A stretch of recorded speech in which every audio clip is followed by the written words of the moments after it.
بسم اللہ الرحمن الرحیم وَقُلْنَا كَذَلِكَ فِي قَوْلِهِ تَعَالَى وَلَا تَأْكُلُوا مِمَّا لَمْ يُذْكَرِ اسْمُ اللَّهِ عَلَيْهِ۔ اسی طرح کہ کتاب اللہ کے خاص پر عمل کیا جائے گا، اور اگر اس کے سامنے کوئی حدیث شریف آ جائے گی تو پہلے تو تطبیق دینے کی کوشش کی جائے گی، لیکن اگر تطبیق کی صورت نہ بن پڑے تو اس صورت میں کتاب اللہ کے عام پر عمل کیا جائے گا۔ کس عام پر؟ جو غیر مخصوص عنہ الباز ہے اس پر عمل کیا جائے گا، اور اس کے مقابلے میں حدیث کو موقوف رکھا جائے گا۔ تو کہتے ہیں کہ اب اسی طرح اللہ تبارک و تعالیٰ کا یہ ارشاد گرامی ہے، وَلَا تَأْكُلُوا مِمَّا لَمْ يُذْكَرِ اسْمُ اللَّهِ عَلَيْهِ۔ یہاں پر ما عام ہے جس سے کوئی فرد خاص نہیں کیا گیا ہے۔ کہتے ہیں کہ جس پر اللہ کا نام نہ لیا گیا ہو اس میں سے نہ کھاؤ۔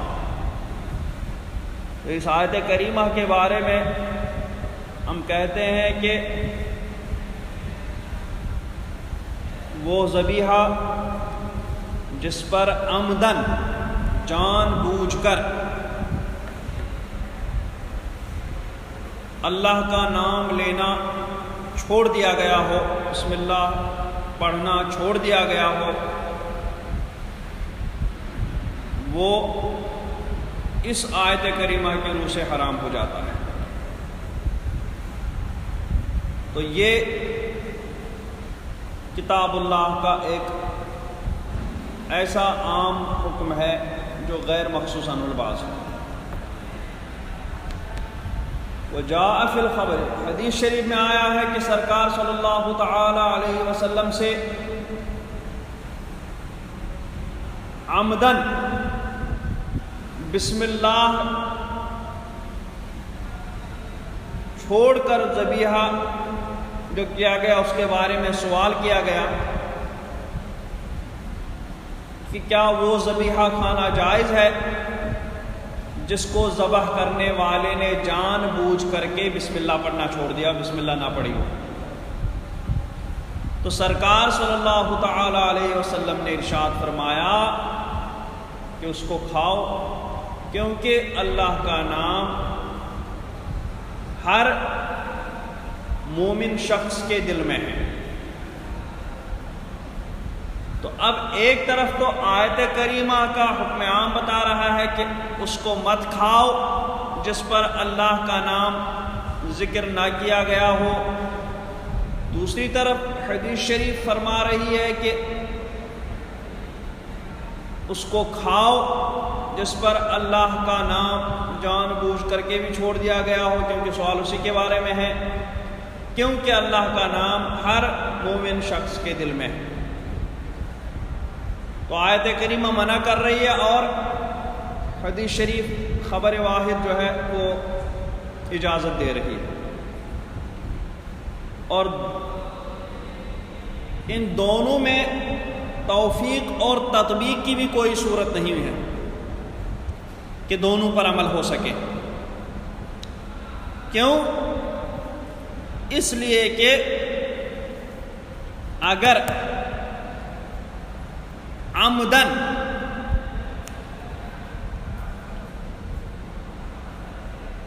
ترک تسمیہ ترک کیے ہوئے ذبیحہ کا کھانا حلال ہونا ثابت ہو جائے،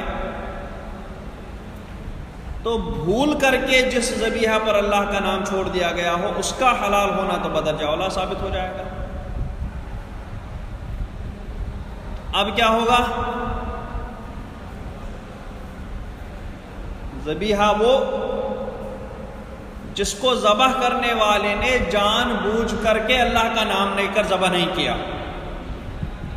دوسرا وہ کہ جس کو ذبح کرنے والے نے ذبح کرتے وقت اللہ کا نام لینا بھول گیا ہو، تو اگر ہم اس ذبیحہ کا حلال ہونا ثابت مانیں کہ جس پر جان بوجھ کر کے اللہ کا نام لینا چھوڑ دیا گیا ہو ذبح کرتے وقت میں، تو بھول کر کے اللہ کا نام چھوڑ کر کے جو جانور ذبح کیا گیا اس کا حلال ہونا تو بدرجہ اولا ثابت ہو جائے گا۔ تو جب یہ دونوں چیزیں ثابت ہو جائیں گی تو کتاب اللہ کا جو حکم عام تھا اس پر عمل ممکن نہیں ہو سکے گا۔ کتاب اللہ میں صریح ہے لا تاکلوا مما لم یذکر اسم اللہ علیہ، اس میں سے مت کھاؤ جس پر اللہ کا نام لے کر کے ذبح نہیں کیا گیا۔ تو اگر ہم عمدن تسمیہ چھوڑنے والے کے ذبیحے کو بھی حلال مانے تو نسیان تسمیہ چھوڑنے والے کا ذبیحہ تو بدرجہ اولا حلال ہو جائے گا۔ تو گویا چاہے جان بوجھ کر کے اللہ کا نام لینا چھوڑ دو ذبح کرتے وقت، چاہے بھول کر کے اللہ کا نام چھوڑ دو ذبح کرتے وقت، دونوں صورتوں میں جانور حلال ہے۔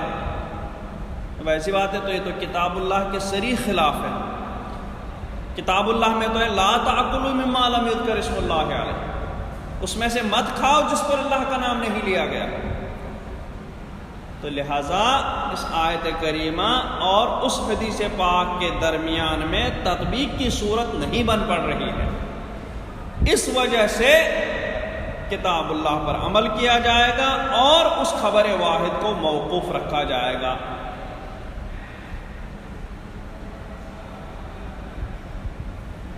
دیکھیں تو یہ بھی اس کی مثال ہے کہ کتاب اللہ کے مقابلے میں خبر واحد کو موقوف رکھا جائے گا، اس پر عمل نہیں کیا جائے گا۔ کہتے ہیں وَقُلْنَا كَذَلِكَ فِي قَوْلِهِ تَعَالَى، کہ ہم اسی طریقے سے اللہ تبارک و تعالیٰ کے ارشاد کے بارے میں کہہ رہے ہیں، جس طریقے سے اوپر کی ارشادات میں کہا، اسی طریقے سے ہم اللہ تعالیٰ کے ارشاد لا تاکلوا مما لم یذکر اسم اللہ علیہ کے بارے میں کہتے ہیں کہ انہ یوجب حرمت متروک تسمیت عامدن، بے شک یہ آیت کریمہ اس ذبیحہ کے حرام ہونے کو واجب کر رہی ہے جس ذبیحہ پر عمدن اللہ کا نام لینا چھوڑ دیا گیا ہو، ترک کر دیا گیا ہو ذبح کرتے وقت میں۔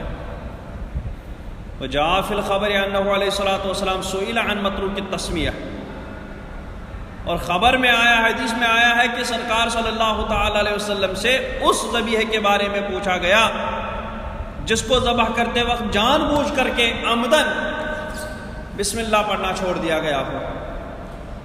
تو فقال علیہ الصلوۃ والسلام، تو سرکار نے فرمایا کلوہ فإن تسمیۃ اللہ تعالی فی قلب کل امرئ مسلم، کہ اس کو کھاؤ کیونکہ اللہ کا نام وہ ہر مومن شخص کے دل میں ہے۔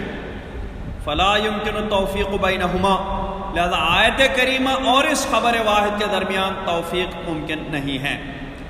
کیوں؟ لأنہ لو ثبت الحل بترکها عامدا، کیونکہ اگر حدیث شریف کو سامنے رکھتے ہوئے، اس خبر واحد کو سامنے رکھتے ہوئے عمدن متروک التسمیہ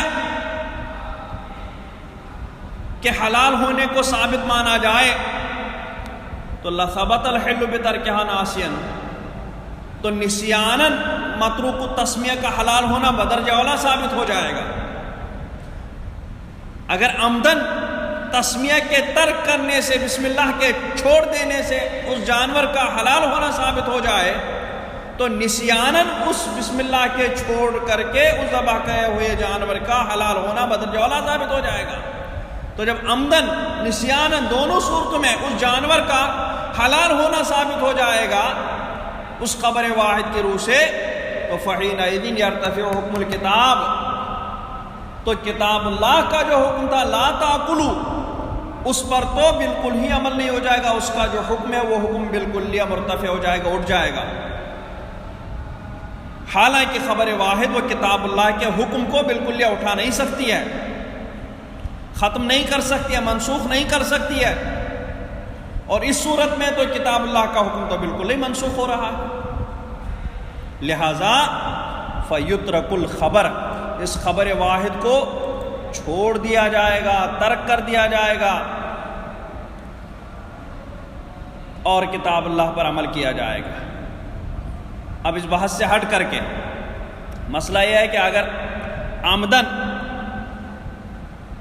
جانور ذبح کرتے وقت اللہ کا نام لینا چھوڑ دیا گیا تو اس جانور کا کھانا حلال نہیں ہے، اور اگر نسیاناً بھول کر کے اللہ کا نام لینا چھوٹ گیا تو اس جانور کو کھانا حلال ہے۔ ہاں، وَكَذَلِكَ قَوْلُهُ تَعَالَى، اسی طریقے سے اللہ تبارک و تعالیٰ کا ارشاد ہے، وَأُمَّهَاتُكُمُ اللَّاتِي أَرْضَعْنَكُمْ، اور وہ تمہاری وہ مائیں جنہوں نے تمہیں دودھ پلایا وہ تم پر حرام ہے۔ تو أَرْضَعْنَكُمْ، تمہیں دودھ پلایا، یہ یقتضی بعمومہ، یہ دودھ پلانا یہ اس دودھ پلانے والی عورت کو اس دودھ پینے والے بچے پر حرام کر دیتا ہے، اس کا نکاح اس کے ساتھ جائز نہیں ہوتا۔ تو قرآن پاک میں کوئی تخصیص نہیں، قرآن پاک فرما رہا ہے وَأُمَّهَاتُكُمُ اللَّاتِي أَرْضَعْنَكُمْ، کہ تمہاری وہ مائیں بھی تم پر حرام ہیں جنہوں نے تمہیں دودھ پلایا، کم یا زیادہ کی کوئی تخصیص نہیں ہے۔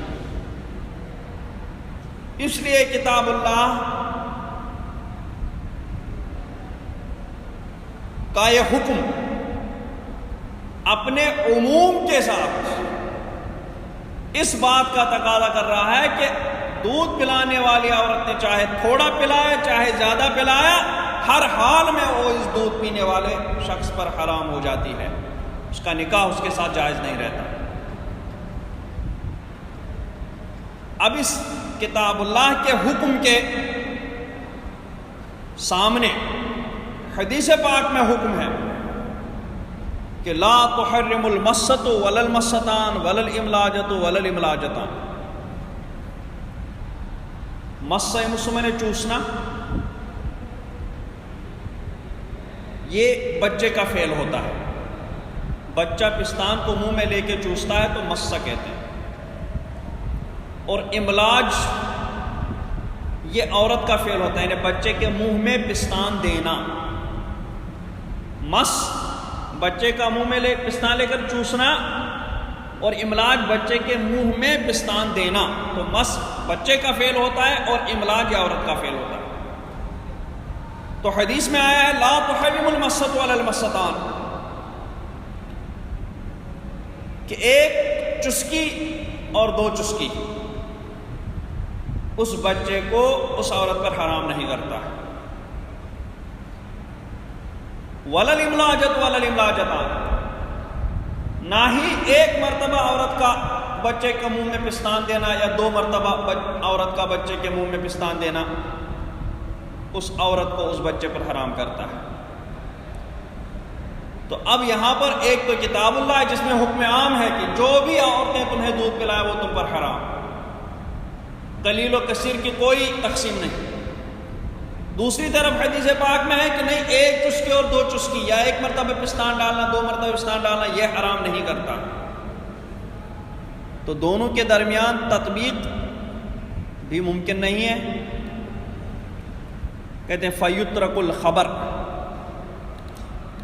اب دیکھیں وَكَذَلِكَ قَوْلُهُ تعالیٰ، اسی طریقے سے اللہ تبارک و تعالیٰ کے ارشاد وَأُمَّهَاتُكُمُ اللَّاتِي أَرْضَعْنَكُمْ يَقْتَضِي بِعُمُومِهِ، اپنے عموم کے ساتھ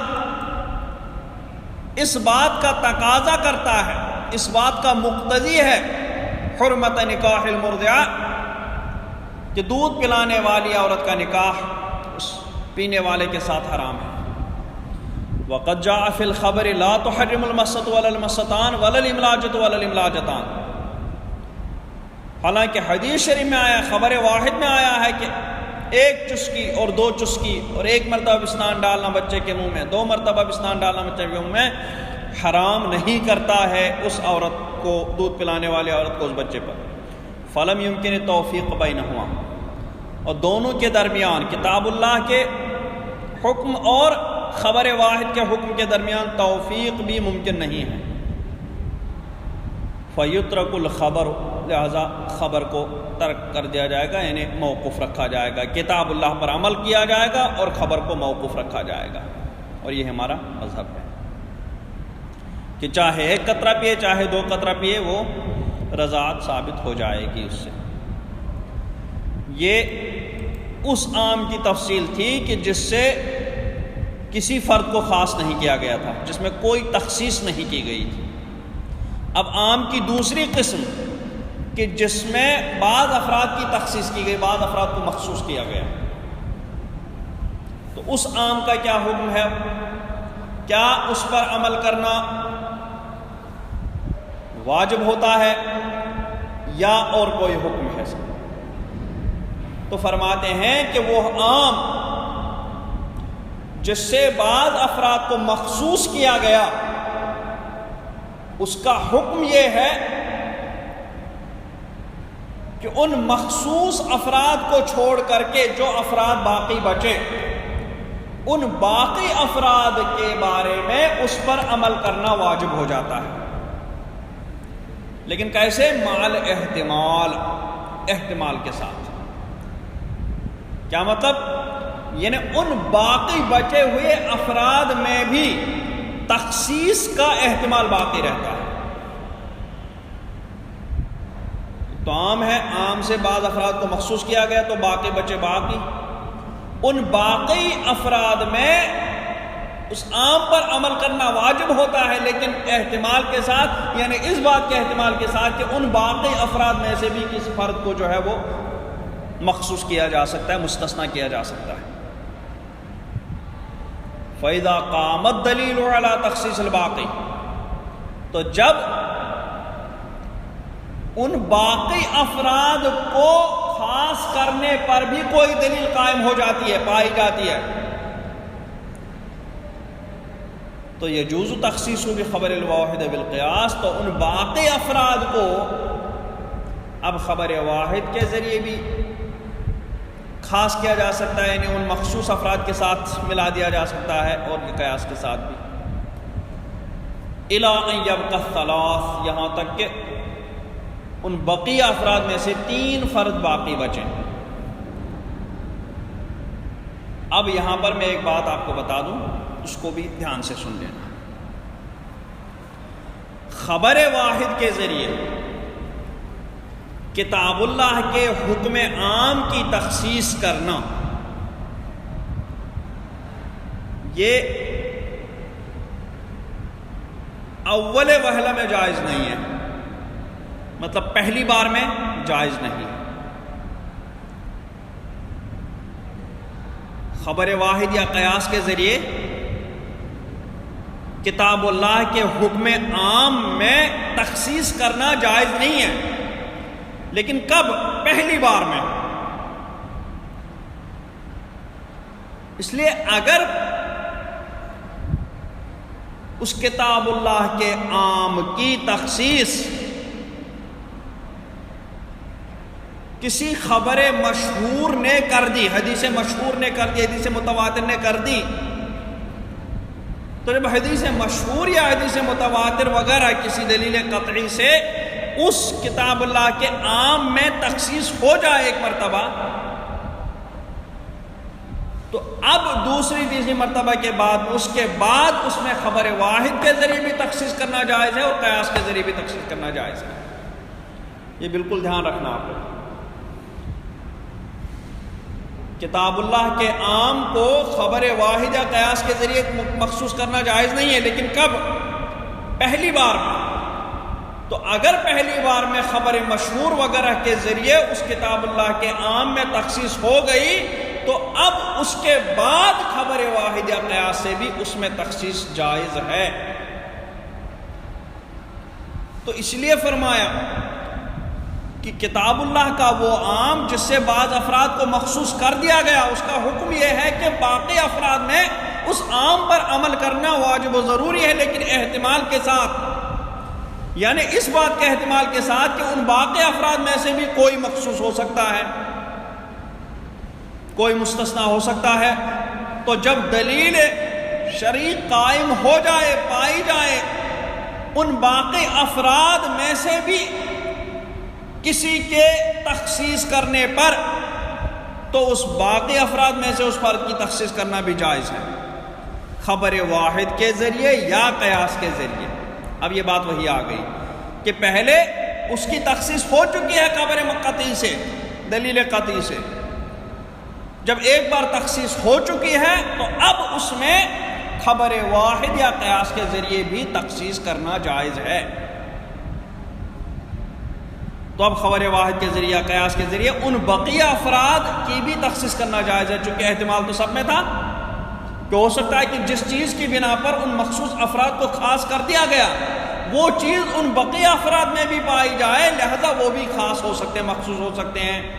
تو جب کوئی دلیل خبر واحد یا قیاس پایا جائے جو ان باقی افراد کو بھی خاص کر سکے تو وہ باقی افراد بھی خاص ہوتے جائیں گے، مخصوص ہوتے جائیں گے۔ تو لیکن کہاں تک؟ الی ان یبقی الثلاث، سب افراد مخصوص ہوتے جا رہے ہیں، مخصوص ہوتے جا رہے ہیں، یہاں تک کہ صرف 3 افراد باقی رہ گئے۔ تو فرماتے ہیں جب وہ 3 افراد باقی رہ جائیں گے تب تک آپ خبر واحد یا قیاس وغیرہ کے ذریعے تخصیص کر سکتے ہیں، افراد کو خاص کرتے جائیں، کوئی مسئلہ نہیں ہے۔ لیکن جب 3 باقی رہ جائیں گے تو بعد ذالک لا یجوز، اس کے بعد اب تخصیص کرنا جائز نہیں ہے کہ ان 3 افراد کو بھی آپ خاص کر لیں، یہ جائز نہیں ہے۔ کیوں؟ اس لیے کہ اگر 3 افراد کو بھی آپ نے خاص کر لیا تو عام کے تحت تو کوئی بچے گا ہی نہیں۔ جب عام کے تحت کوئی بچے گا ہی نہیں تو وہ عام مخصوص نہیں بلکہ وہ منسوخ ہو جائے گا، جو خبر واحد یا قیاس کے ذریعے جائز نہیں ہے۔ فَيَجِبُ الْعَمَلُ بِهِ، لہذا جب 3 افراد باقی رہ جائیں تو اس پر عمل کرنا واجب و ضروری ہے۔ وَإِنَّمَا جَازَ ذَلِكَ، اب کہتے ہیں کہ یہ کیوں جائز ہے؟ کون؟ یہ خبر واحد یا قیاس کے ذریعے ہم بقیہ افراد میں بھی تخصیص کر سکتے ہیں، کیوں کر سکتے ہیں، یہ کیسے جائز ہو سکتا ہے؟ تو کہتے ہیں یہ اس طور پر جائز ہو سکتا ہے۔ کس طور پر؟ کہ جو مخصص ہے، یعنی اس کتاب اللہ کے حکم عام کی تخصیص کرنے والا، وہ چاہے وہی آیت ہے یا حدیث مشہور اجماع، یعنی جو دلیل قطعی ہیں، وہ مخصص اس کتاب اللہ کے عام میں تخصیص کرنے والا یا تو افراد معینہ کی تخصیص کرے گا، بعض معین کی تخصیص کرے گا، یا بعض غیر معین کی تخصیص کرے گا۔ یعنی یہ تو معلوم افراد کی تخصیص کرے گا یا مجہول افراد کی تخصیص کرے گا۔ تو اگر وہ مجہول افراد کی تخصیص کرے گا تو تب تو یعنی کسی فرد کو متعین نہیں کرے گا، تو تب تو ہر فرد میں احتمال ثابت ہو جائے گا کہ وہی مراد ہو، وہی مراد ہو، وہی مراد ہو، وہی مخصوص ہو سکتا ہے، وہ بھی مخصوص ہو سکتا ہے، وہی مخصوص ہو سکتا ہے، کیونکہ اس نے تو کسی کو متعین کیا نہیں۔ جب معین کیا نہیں تو ہر ایک میں احتمال پیدا ہو سکتا ہے تخصیص کا، لہذا جب ہر ایک میں تخصیص کا احتمال ثابت ہو جائے گا تو وہ تخصیص کرتے جائیں گے آپ، جہاں تک کہ پھر وہ 3 باقی رہ جائیں۔ دوسرا یہ ہے کہ بعض معلوم افراد کو خاص کر لیا، متعین افراد کو خاص کر لیا، تو اب ان متعین افراد میں دیکھیں گے کہ ان کو کس بنا پر آیت یا حدیث مشہور یا اجماع نے جو ہے وہ اس آیت کے حکم عام سے مخصوص کر دیا۔ کون سی ایسی علت اور کون سی ایسی وجہ ہے؟ کہتے ہیں اس وجہ کو ڈھونڈیں گے۔ جب اس وجہ کو ڈھونڈیں گے اور وہ علت ہمیں پتہ چلے گی تو پھر ہم اس علت کو دیکھیں گے کہ کیا وہی